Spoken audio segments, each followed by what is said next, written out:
There is nothing. Only warm primordial blackness. Your conscious ferments in it. No larger than a single grain of malt. You don't have to do anything anymore. Ever.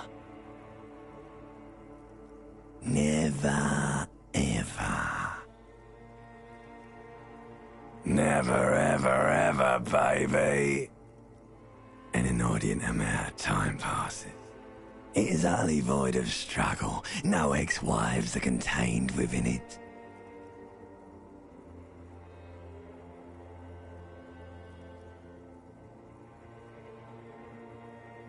Yes, it is. You got it, sweet brother. Nothing upon nothing upon nothing. Coming right up, sir. Smooth passage.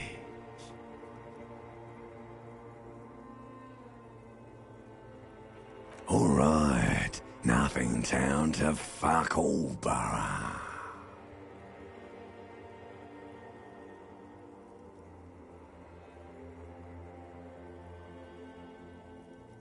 Do you want me to upgrade that to a one-way trip, sir?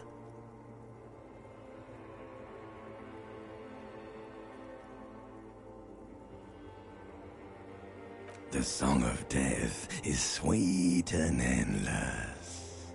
But what is this? Somewhere in the sore, bloated man-meat around you. A sensation. Like a fly to the ointment, your conscience sticks to it.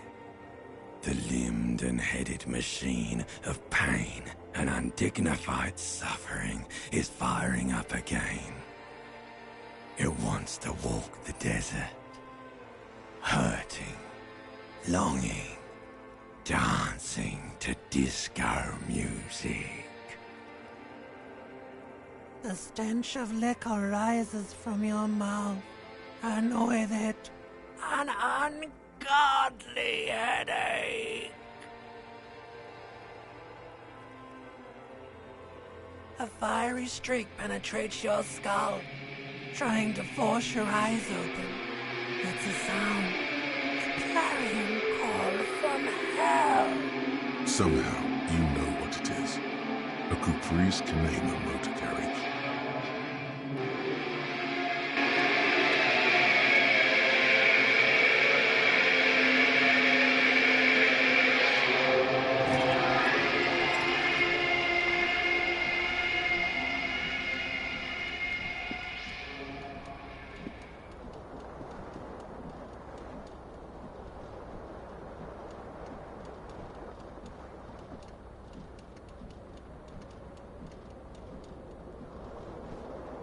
This fan has two chain pull switches. One ends in a tiny fan, the other in a light bulb. A truly horrific necktie has somehow attached itself to one of the blades. The blades come squeaking to a halt. It should be easier to reach the tie now.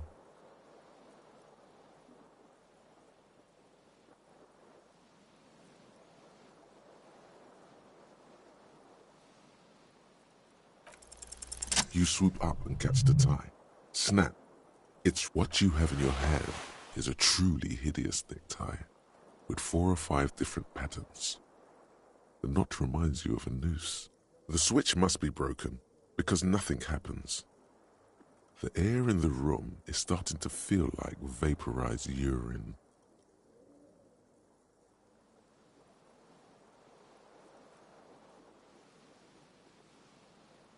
A terrible mistake. Turn the lights off immediately. You can practically feel the photons burning a hole in your brain. Your eyes burn with photosensitivity. It's not good.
The fan stands still.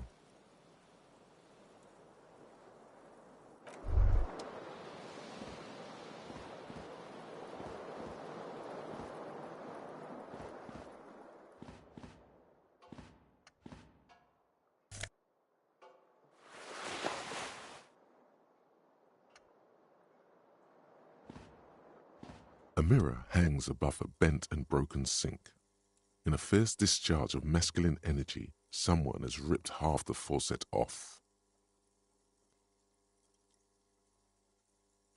Was this not the same Elo that founds empires and lays waste to cities, virile, uncaring towards the little things? Probably not, no. Hot water sprays from the faucet's base, and steam covers the mirror. You cannot see yourself, just a vague impression of a man. Suddenly, you realize you have no memory of the face that awaits you there, underneath the soft vapor. As you slowly reach your hand towards the surface of the mirror. Abort. You clearly have not thought this through. You won't like what you see there, and you will never unbecome it.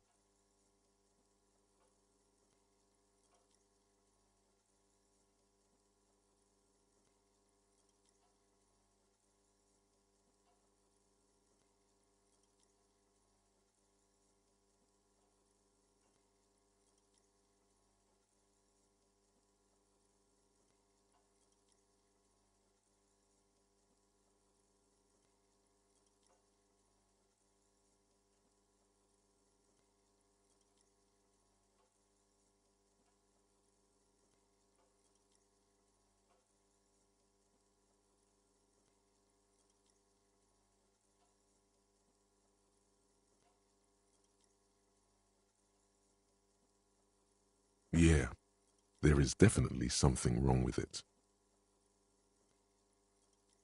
Where to even begin? There is the bloatedness, then the swollenness. It's like there's an upholstery of alcohol underneath your skin.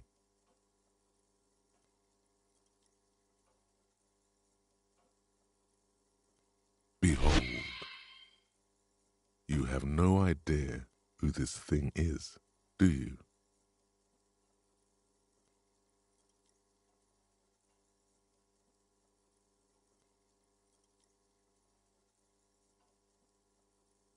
Too late. You clearly have rigor mortis on your face. Or wait, is that an expression? Are you trying to make an expression with that face? Why?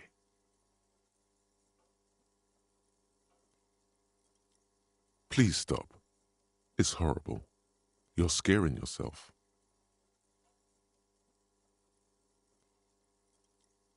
Oh my God. You can't stop. It's like it's not even voluntary anymore. You have worn that grin into your face and now it won't come off. What does it even mean? What is the emotion you're trying to convey?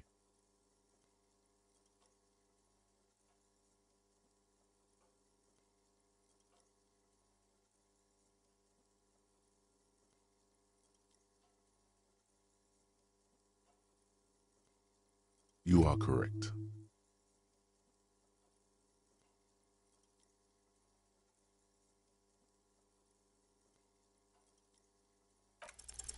It belongs in the new, the third decade of the current century. Enough time had passed from the failure of the revolution that, for a fleeting moment, free market economy seemed like the ultimate, uncontested way of life for our species. Things were good. It was smooth sailing. People made gold and champagne-tinted interiors and facades to suit the times, calling this the new style. But more importantly, disco happened. For Revachol, your city, that meant only one thing. Guillaume la Million. If it doesn't rhyme, you're not pronouncing it right. Out of the dazzling swirl of disco music, in an open-air boîte de nuit, somewhere in Revachol West, Guillaume's blonde mane appeared on the screen. He sang some bullshit. Then he made the expression.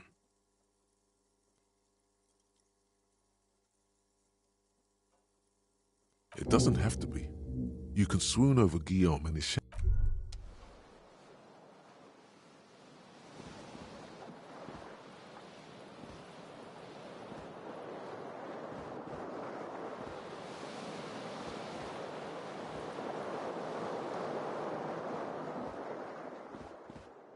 The window stands broken in its frame. Cold wind blows in. The morning light hurts your eyes. It's hazy, but you see the ocean and some war-torn buildings.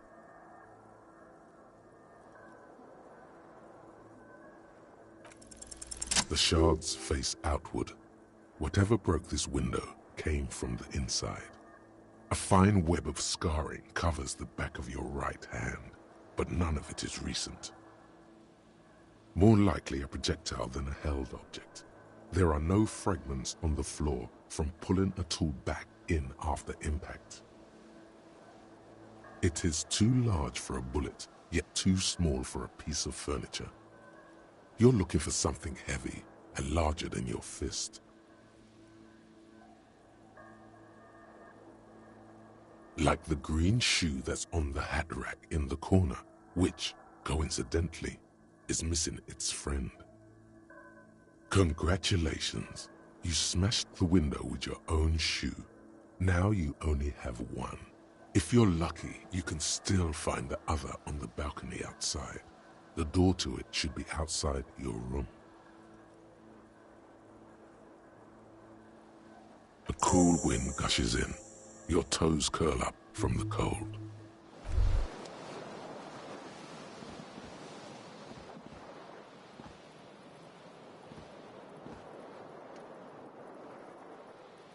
You hear a jingle.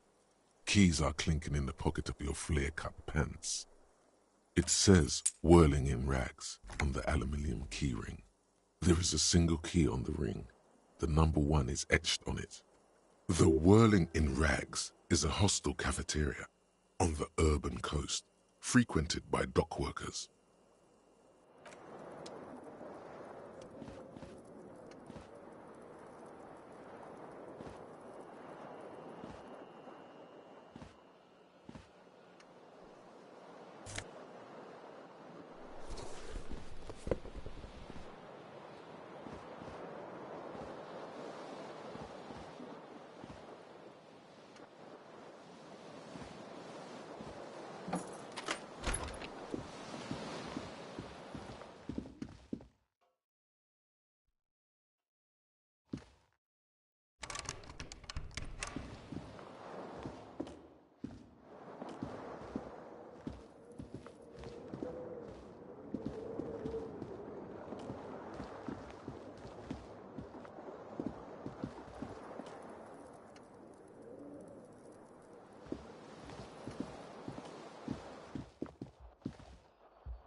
Hello, officer.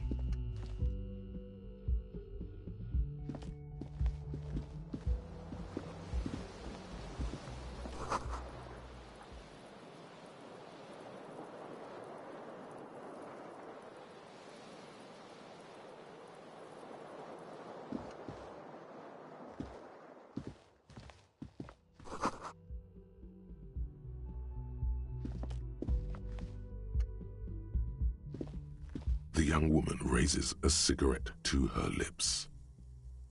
Her eyes are brown and her face is speckled with birthmarks. She can't be more than 28.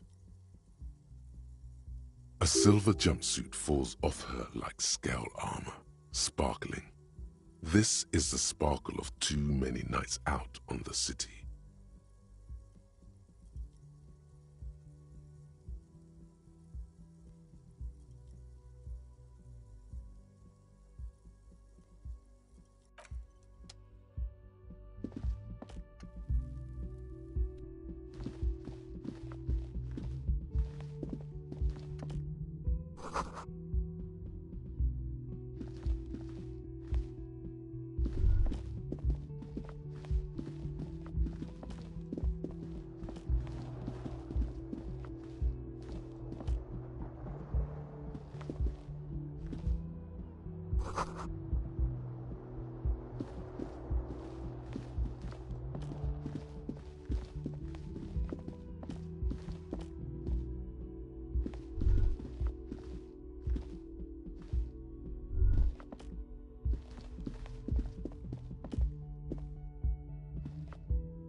A mirror hangs on the bathroom wall.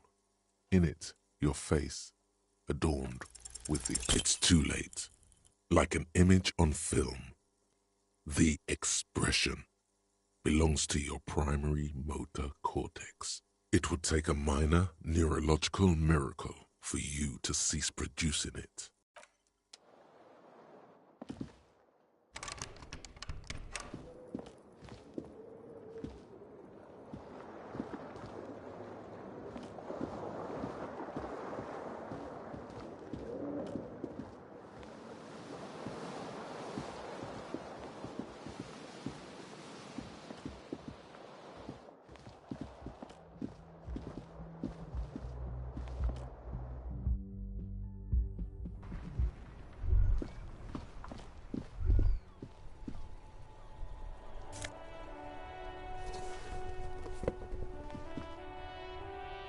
There they both are, two identical shoes, both copiously green and indiscriminately snakeskin, reunited on your feet, like two baby crocodiles.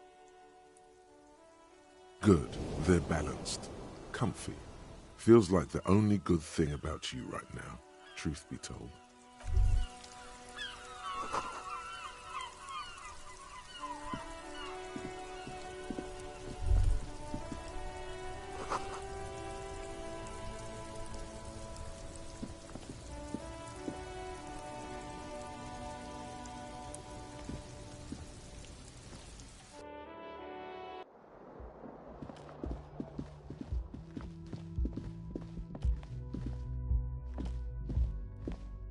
Officer? No.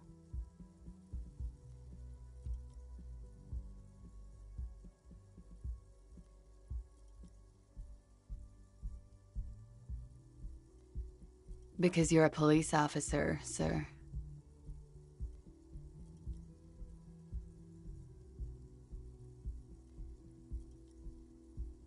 I am, yes. Unless you've been feeding us a set of very well-rehearsed lies all this time. You've been here for 3 days, on official police business, no less. Couldn't say. In truth, so far, mostly drinking. You have no doubt about the drinking, but do you strike yourself as a tight-lipped drunk? She must have heard something.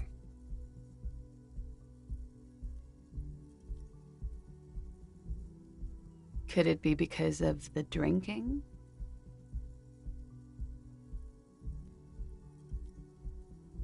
She hasn't had time to put her makeup on. This is her morning cigarette. She looks tired, her beauty waning faster than it ought to at her age.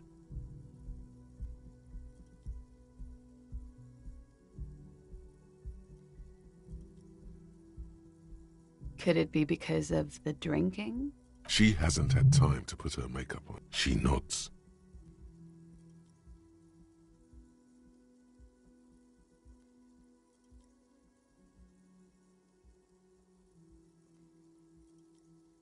There's a mercenary out back. He's been hanged. The body has been there for a week now. The locals probably got tired of it and called the cops. I didn't mean to overwhelm you with information.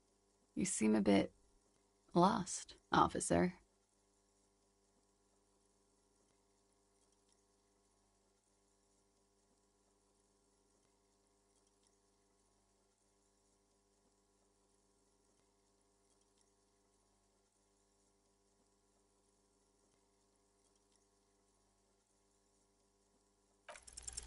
The words have already left your mouth.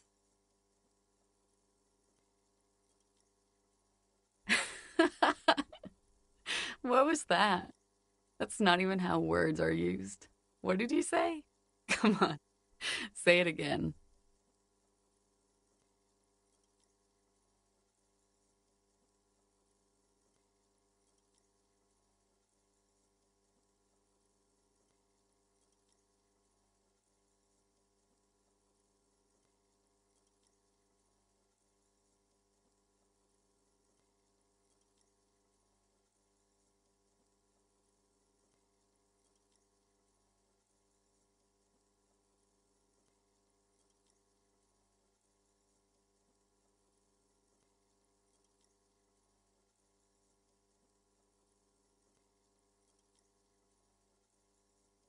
Come on, man. Pretty please. One more time.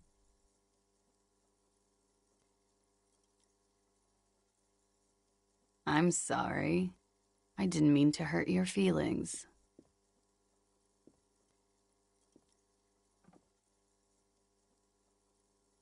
Something stirs in you as she's about to go.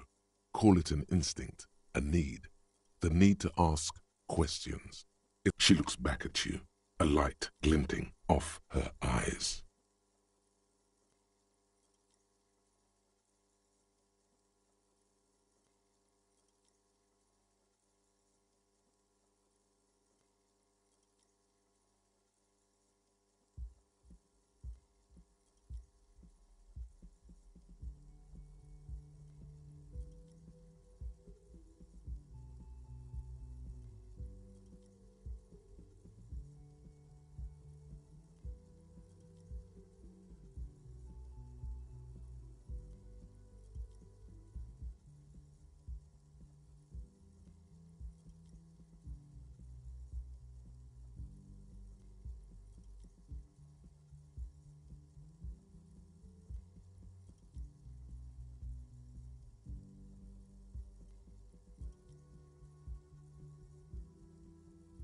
Yes?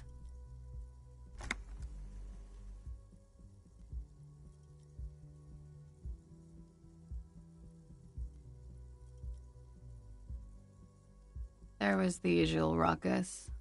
Loud disco music.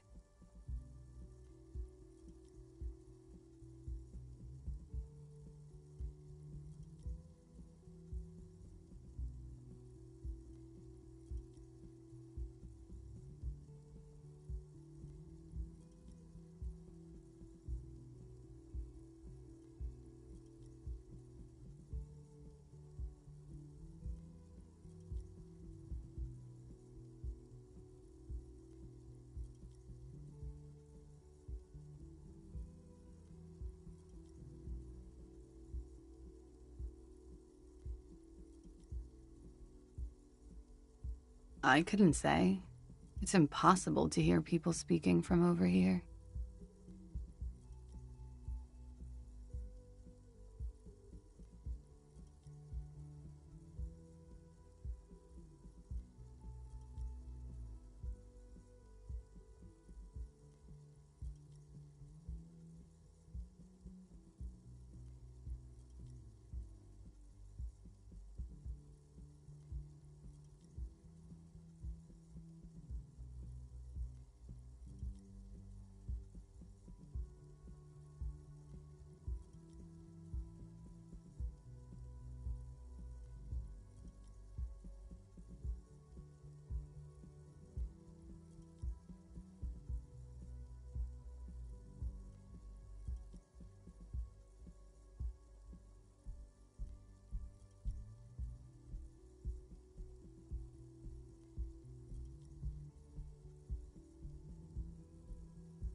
Oh, yes.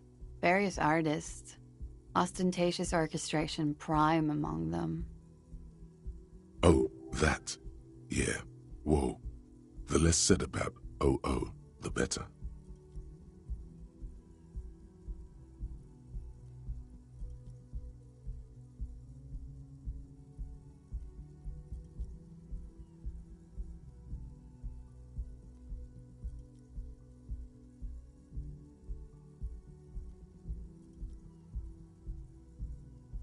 OO were huge where I come from. I was very young then, of course, like 7. Life gets hard, but we go on.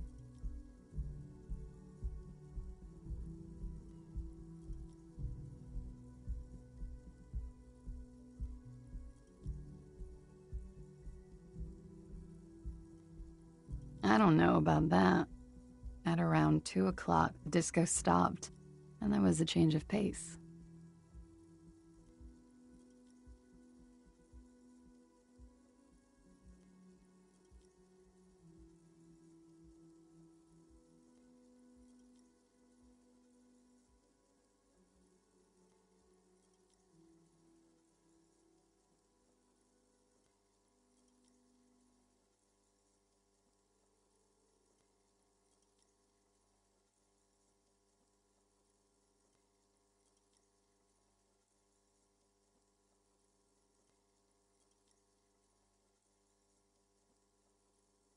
slow, sad song started playing, like organ music on repeat. That went on for quite a while. Some of the time you were yelling along to it.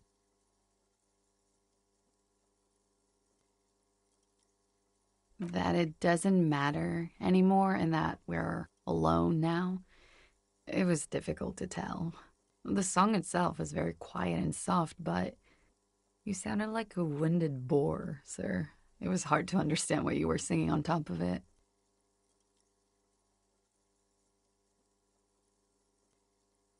Then you started screaming and trashed the place.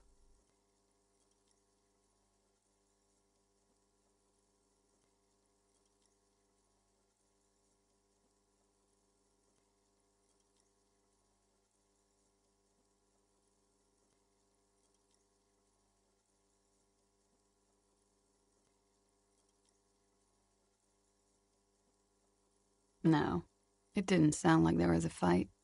It sounded like someone was trashing their room. A window was smashed. The tape player, probably.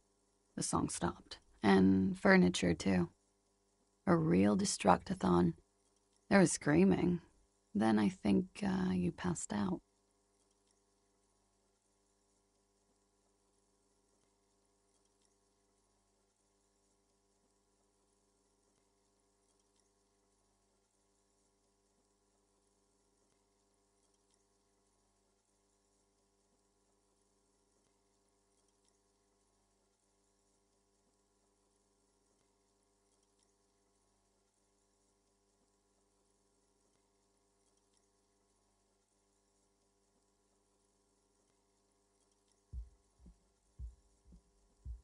There was. I think you screamed that you didn't want to be this type of animal anymore.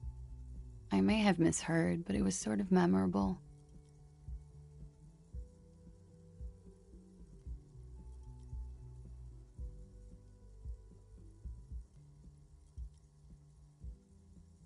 I went out afterwards. Everything was quiet by then. Around 4. Glad to have been of assistance.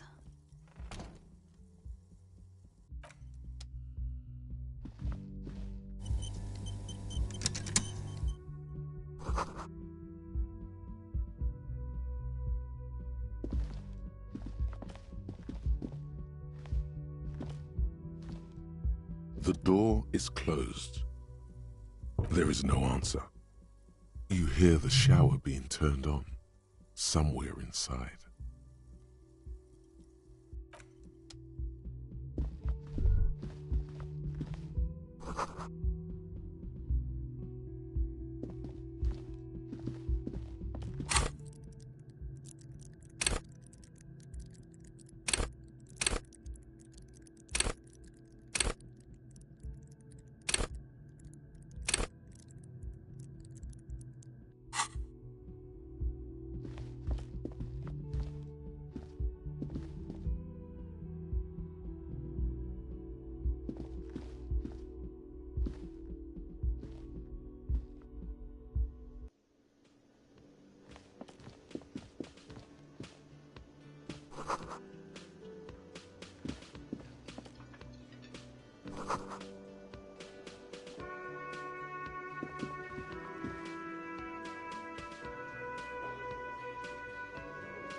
A man in his late 20s stands behind the counter, inspecting a stuffed seabird.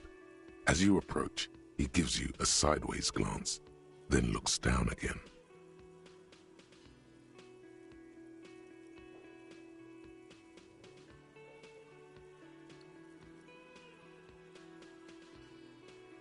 Everything is cool between you and this guy. He's a big fan. Make some small talk.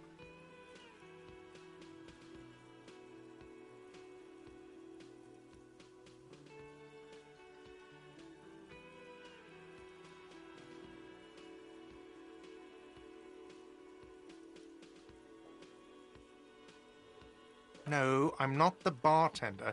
I'm the cafeteria manager. He's very animated all of a sudden.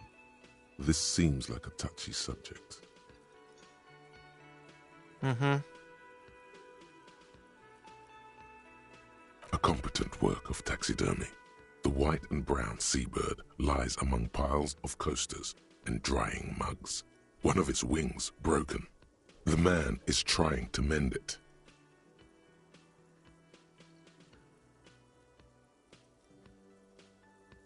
Looks like the bird was ripped off the shield that was used to mount it, most likely on a wall. This is the great skua.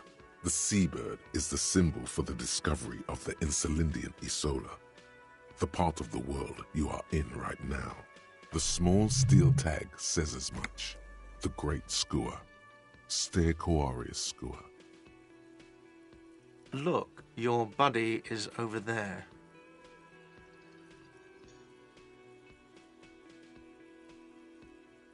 Why don't you go and talk to him, okay? He pretends not to hear you, concentrating on the bird instead. A competent work of taxidermy.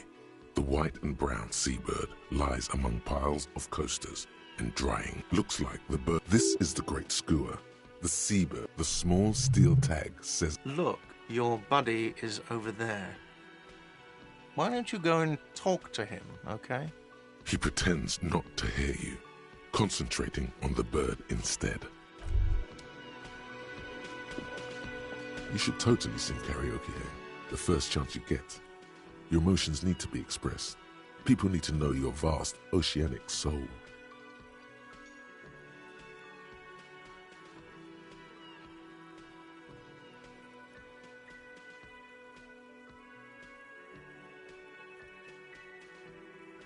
Of course, at this point, precise measurements of your soul can only be performed from the outside.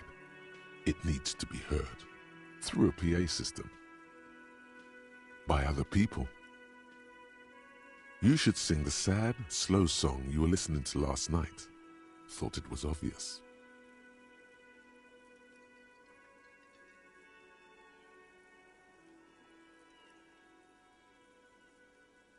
No, don't sing the happy song.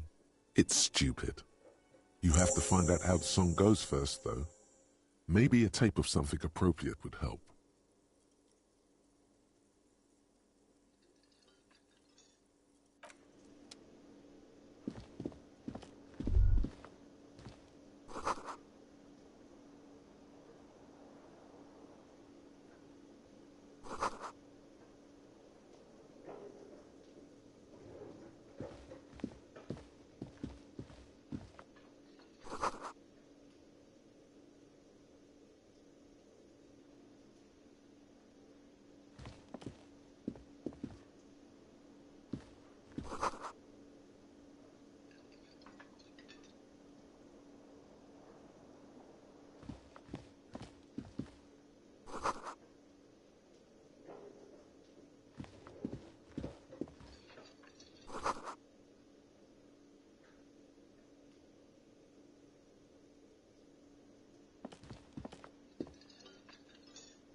Hello, sweetie.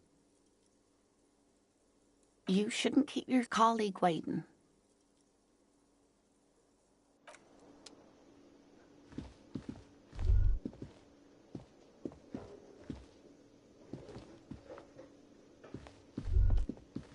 The theme on that pinball machine is a standard royalist theme, used on everything, clinging to a picture book version of the past century, waiting for the king to come back and cast out all the profiteers and homosexuals. Basically, imagine a yellow plastic crown with a liquor brand emblazoned on it.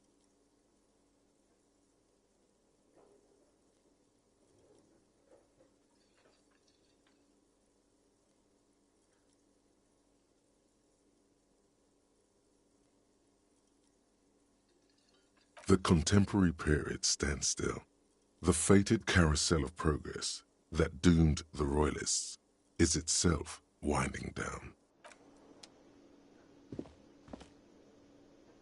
A bespectacled man in an orange bomber jacket is tapping his foot on the floor.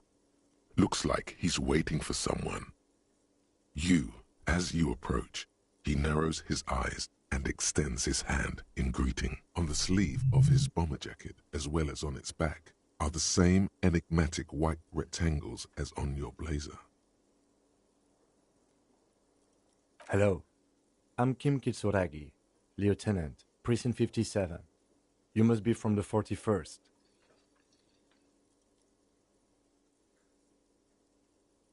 You realize he's waiting for your name.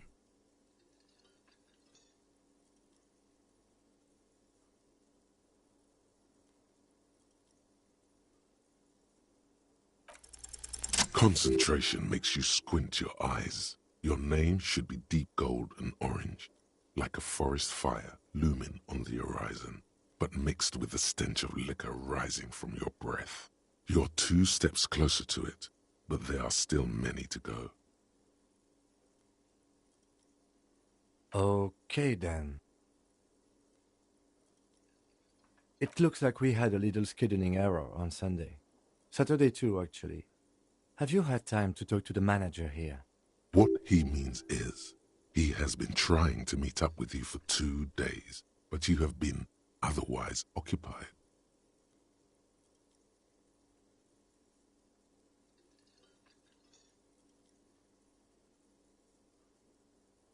If you don't mind, we should talk to him again. Ask him for a rundown of the area. Now that I'm here as well. I understand the scene is out back, right? It also wouldn't hurt to assure him the police are finally here. In full force, I mean. Have you mapped out the initial interviews?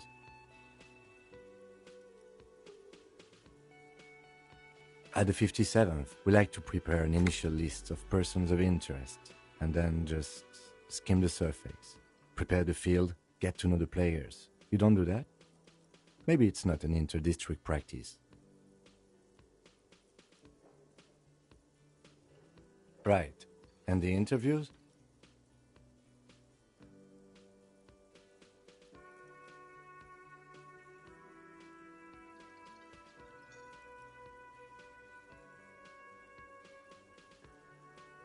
Good. But even if you haven't, we'll have time for that after we take a look at the coroner's case. Have you removed the dead body from the tree? Mm-hmm.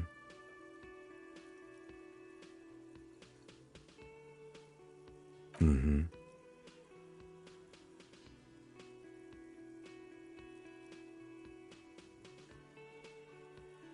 So, the body is still in the tree, where it has been hanging for 7 days straight. We should go there as soon as we are done talking to the owner.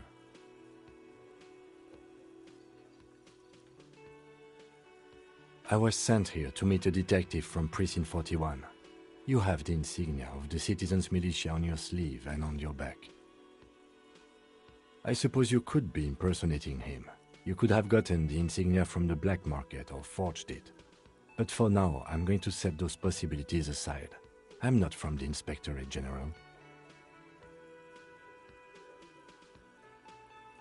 Inspectorate General means internal affairs. What he's saying is, he's not from the Rat Squad and isn't supposed to suspect such things. No need for derogatory terms. They're only doing their job.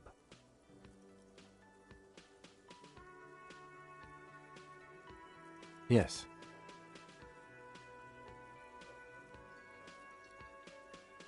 They're not just white rectangles. They bear a halogen watermark with the letters RCM and a pattern resembling the street grid of Revachol West.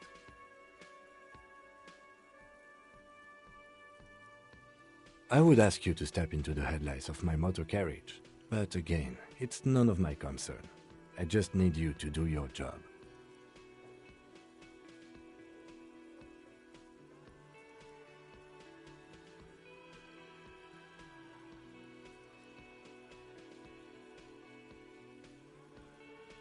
You mean you don't have a badge?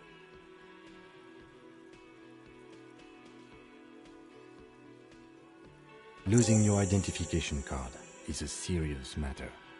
My vehicle has a shortwave. You can use it to report your badge missing. I would advise you to locate it as quickly as possible. But getting the body down should still take precedence.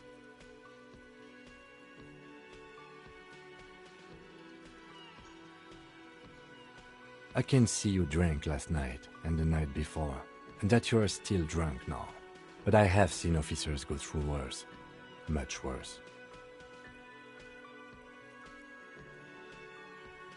If you need something for your headache, there is a general store nearby. But as I said, the dead body should be our #1 concern.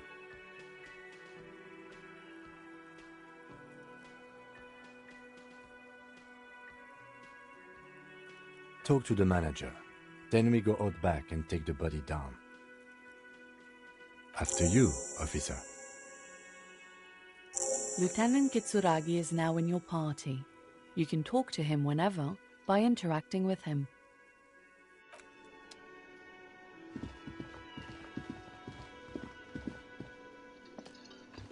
The man with the unimpressive beard notices you approaching. He drops the ledger he was holding and turns to the lieutenant.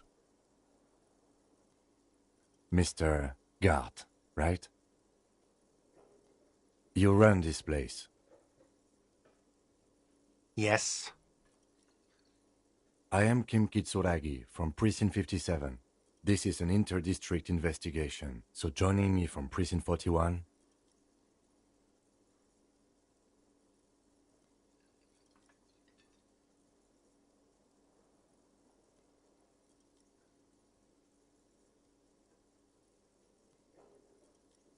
Right. Now, I know it took us a while to arrive at the scene. It also took you a while to call us and report the dead body. It was you who placed the call, yes? No, I only just got here. It was probably Sylvie who called you. She usually works the bar here. I'm only temporarily taking over her duties. Do you have her number? As a matter of fact, I do.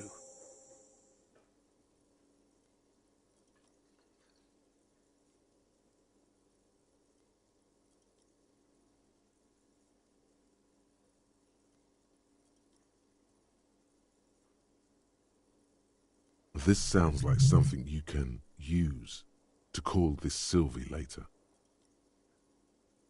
You said you just got here. From where? Are you a local? What, of Martinez? No, I live in Jamrock. I only sometimes come here to keep an eye on the place. This is just one of the many cafeterias I manage. But you still know your way around, yes? In case we need directions. Yes, I know where some things are, but as I said, I don't live here. I just used to work here, and I'm not going to start working here again, if that's what you think. I didn't imply that. Detective. He probably means this is where you step in and ask your questions.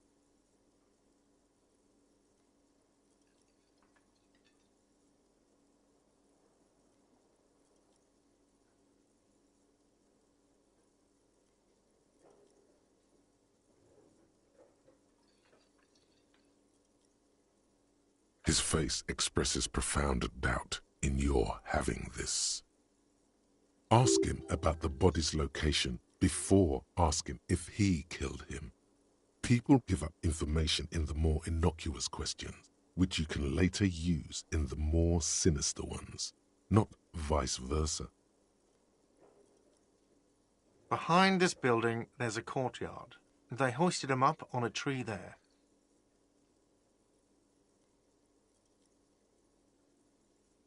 That's easy. See that door there? First you exit through that. Then, to your right, you should see a big hole in the fence. A really big one. You can get to the courtyard through there. No need for the keys. The hole is big enough for the Franco-Nigerian cavalry to fit through. This man means the heavy cavalry of the innocents Franco-Negro, sweeping over the plains and nations of the enemies of mankind. 5th century style, unified currency and the concept of cool came in their wake. They wore lamella and carried guns. But first and foremost, Franco-Nigerian heavy cavalry was really, really wide. That hole in the fence must be enormous. She went away because none of your business.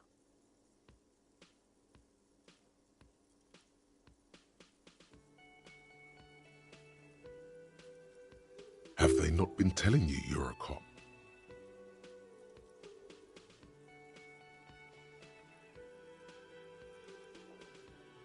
Okay, you got me.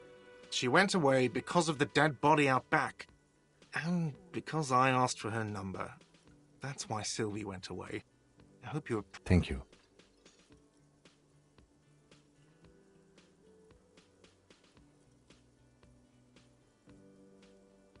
I asked an employee out. She didn't want to come, but felt obliged to. It was a bad idea. Now, what is so goddamn fascinating about that for you? It's got nothing to do with the lynching.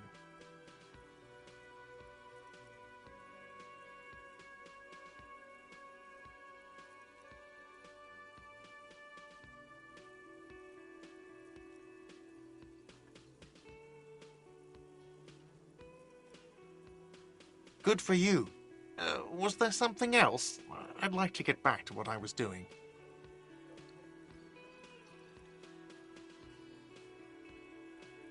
I don't know who killed him. I'm not the police. That's your job. This is it. He said they hoisted him up on a tree. Who is this they, if he doesn't know? Oh, people are saying it was the union dock workers, that it was a lynching.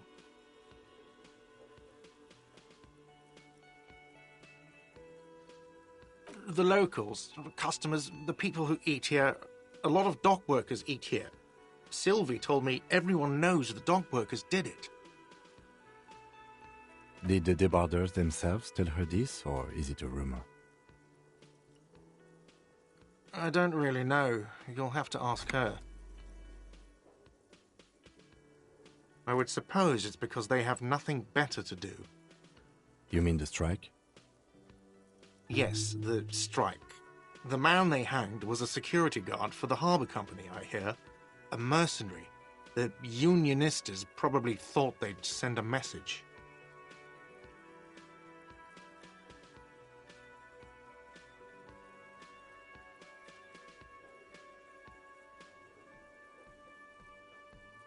The lieutenant turns the page in the little notebook he's been scribbling in. Let's go. Not so fast. You owe me 130 real.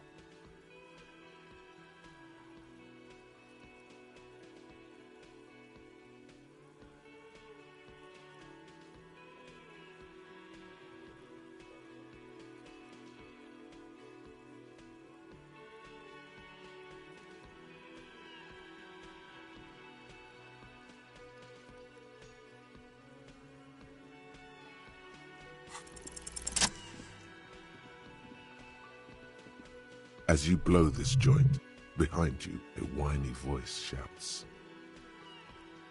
Real mature, man. Real mature.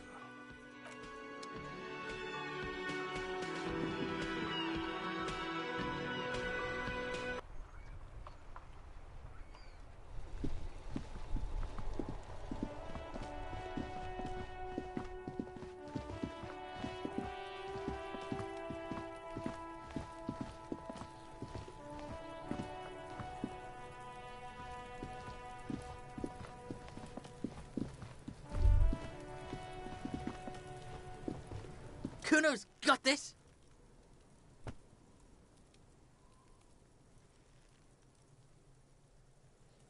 If there ever was such a thing as an ugly kid, then this is it. He's almost exquisite in his ugliness, like a gremlin. Oh yeah, nappa comfy, Kuno!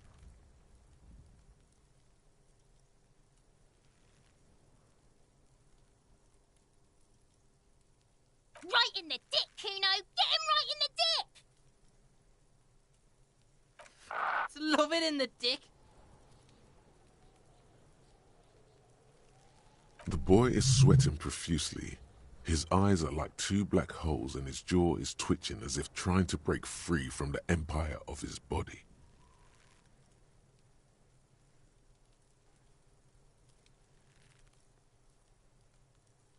Fuck that! Kuno, yeah! Right in the mouthful!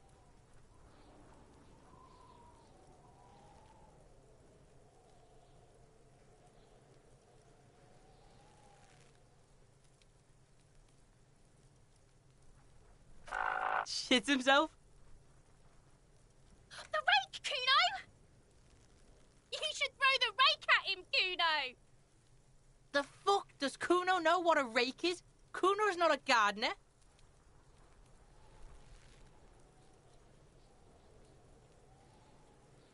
The fuck are you talking about? He's calling us Kuno! He says we're fucking each other!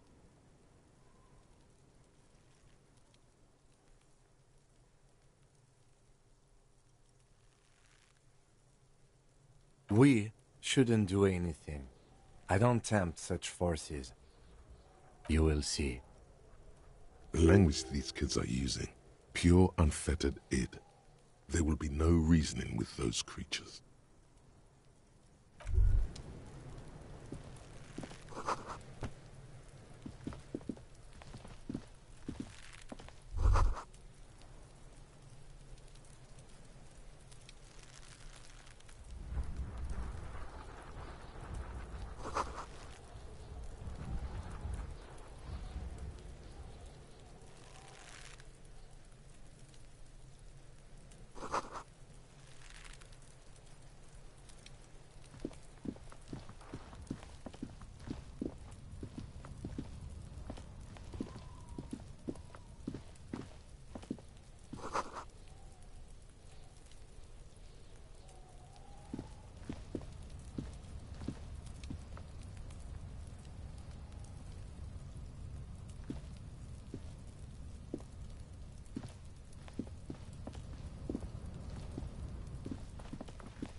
The corpse looks at you with bulging white eyes.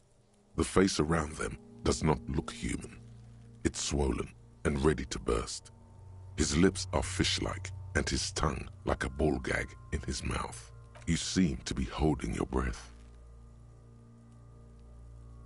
A cargo belt twists his neck at an unnatural angle.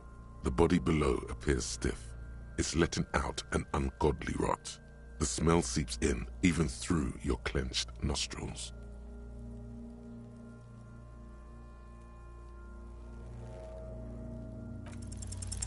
The smell is repulsive. It pushes in from your mouth, more instant and more familiar than anything you'd expected, more fever than odor.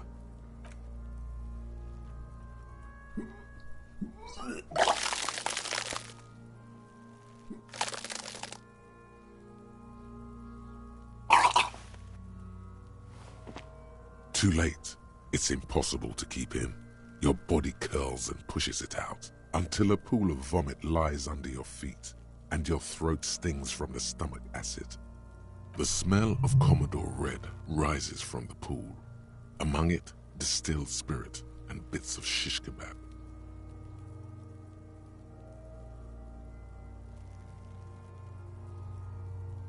It's okay. Happens to everyone. Keep it.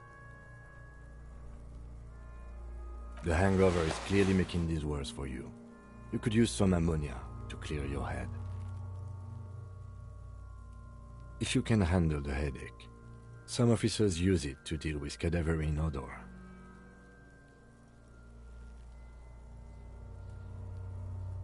There is Frit nearby, east of the hostel.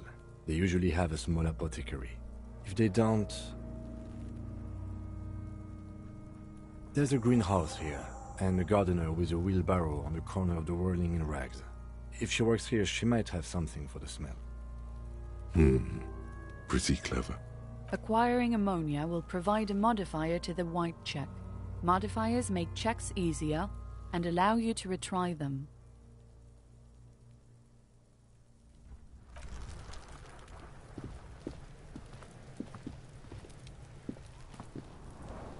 Can't you see I'm throwing rocks?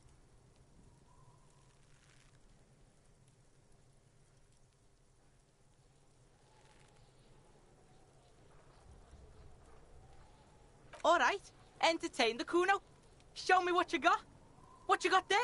What you got, huh? The kid moves his hands like a basketball player dribbling fast. Irregular speech patterns, overconfidence. Could this kid be on drugs? This warrants further investigation into this Kuno. Kuno doesn't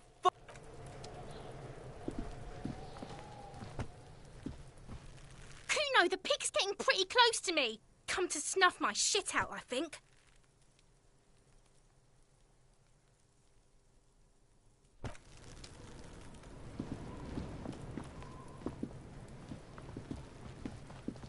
This trash container is locked.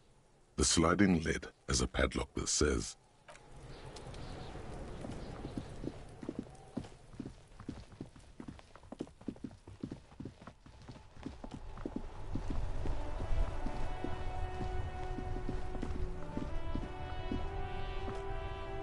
The RCM in Martinez. What can I help you with?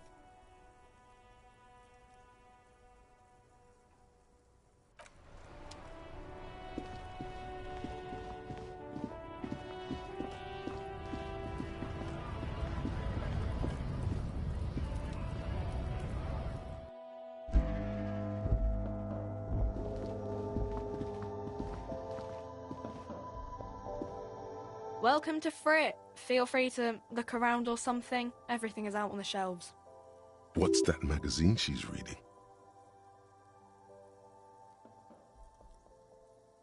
I don't know.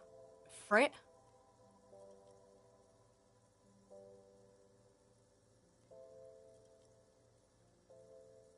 I think they think that the extra tea makes it funkier. It doesn't. The story goes that normal Fritta, with 2 T's, a men's workwear shop in Vredefort, was already taken. So when Fritta Retail Inc. grew into a multinational corporation, they had to add an extra letter to avoid trade. You mean this?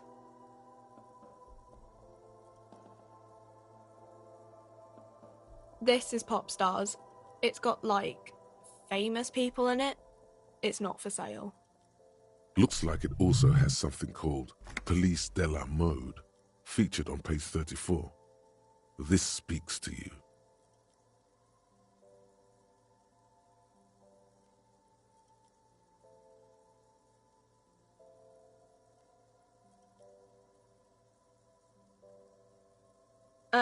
It's where they rate different outfits famous people wear. It's kind of funny. They're kind of mean. It's about who's the most stylish.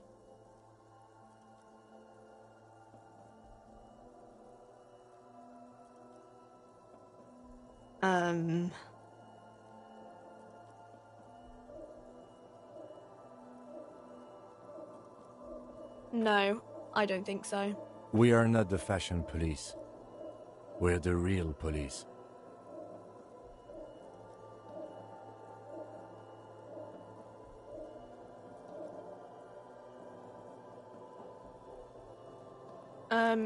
Okay. I'm not really supposed to be chatting to anyone, but...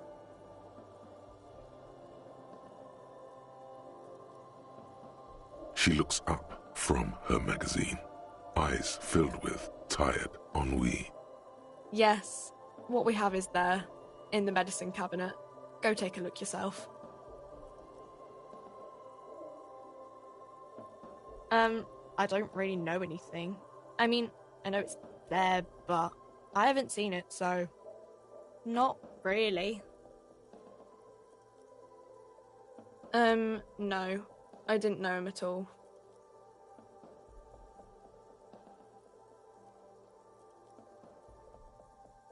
I don't know, really long.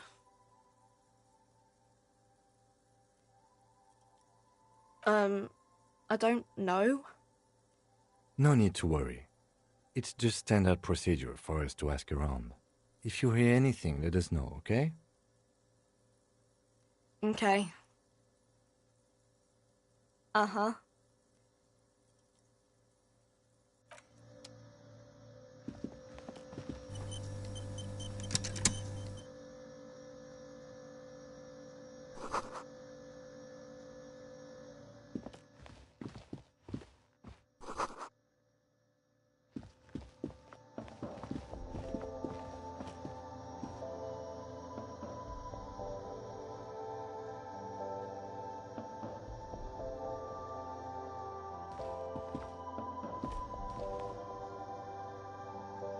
The tear machine stands in the corner.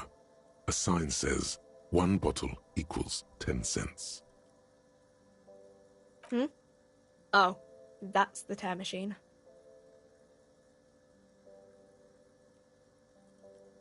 It's a machine for tear.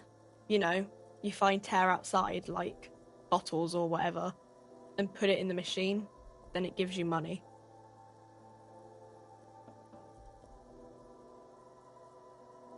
You need a bag, I guess.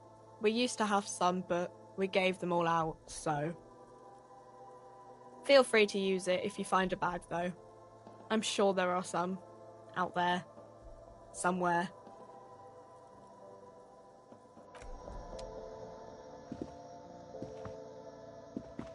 A small cabinet on the wall is filled with various medicine bottles, nasal sprays, and blister packs. They all bear the Saint Baptiste Pharmaceutics logo. Their logo is the bloodless rose, pure white, untouched. Just ask me if you need anything from Saint Baptiste. We don't stock prescription meds, but we do have Nosafed, Duramine, Magnesium, and Hypnogamma.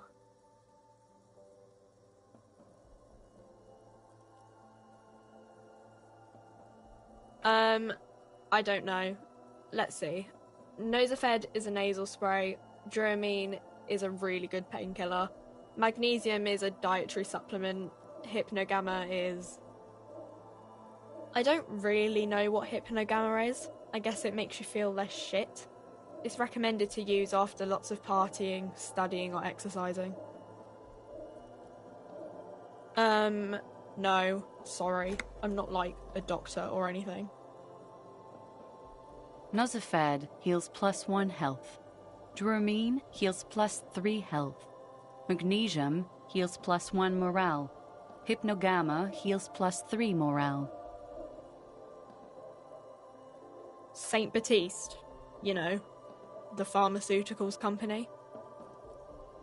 Saint Baptiste Pharmaceuticals, the one that sells meds out of Saint Baptiste. That one. There.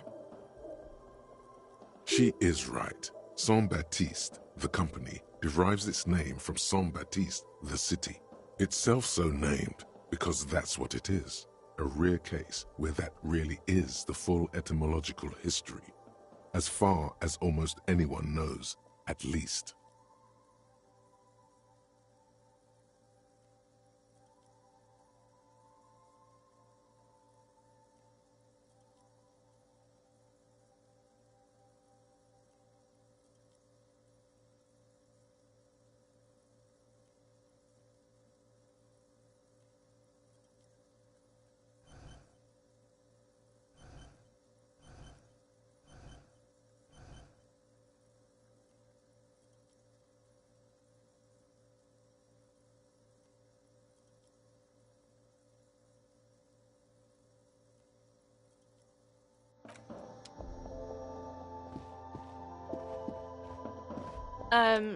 Is this about the questions again? Because I don't really know.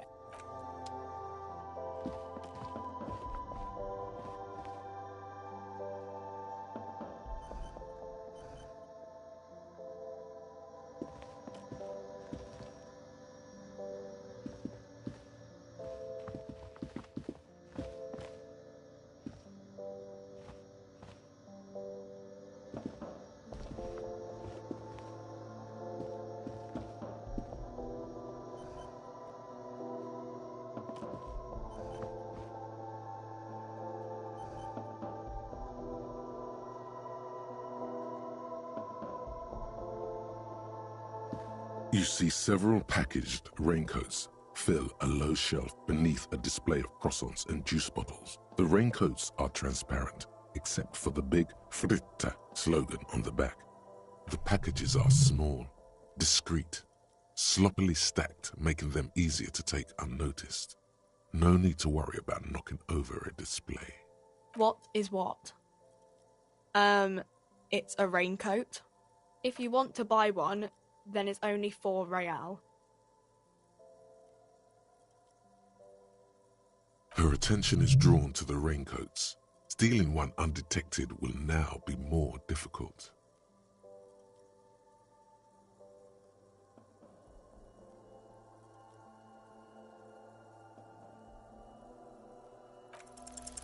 girl delves into the magazine, hair covering her face, vision obscured. She cannot see your hand move. Oh no, I said don't let it fall out with a thump. What did you... Did you?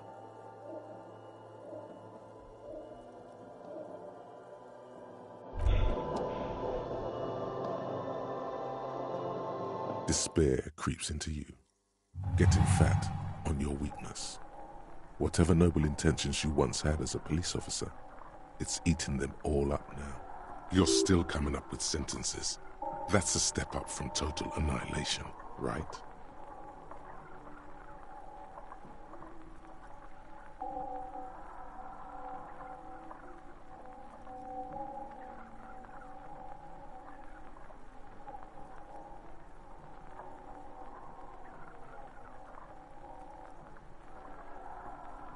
He watches you melt down stoically from behind the lenses of his glasses. Nothing you can say would make you feel any better now. Cop gives up the detective genre for social realism. Another police officer resigned from the RCM following a nervous breakdown. He now lives under a bridge, drinking and occasionally throwing excrement at passers-by, shouting, "I never loved that woman."